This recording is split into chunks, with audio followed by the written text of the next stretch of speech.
For more than 60 years, the elite of Manchester have been buying their sweets and tobacco from this shop. And in 1973, the tradition still goes on.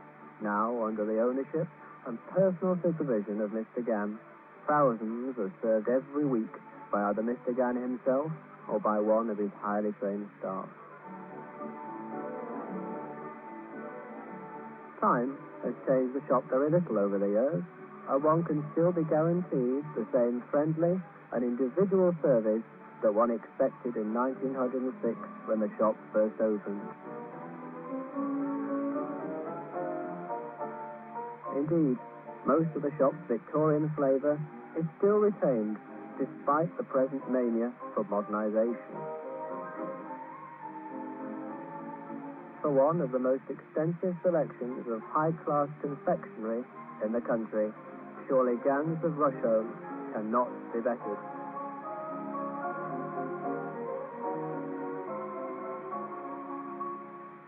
For a taste of the richness of the past in today's pre-packed, vacuum-packed, characterless world, Gann of Rusholme.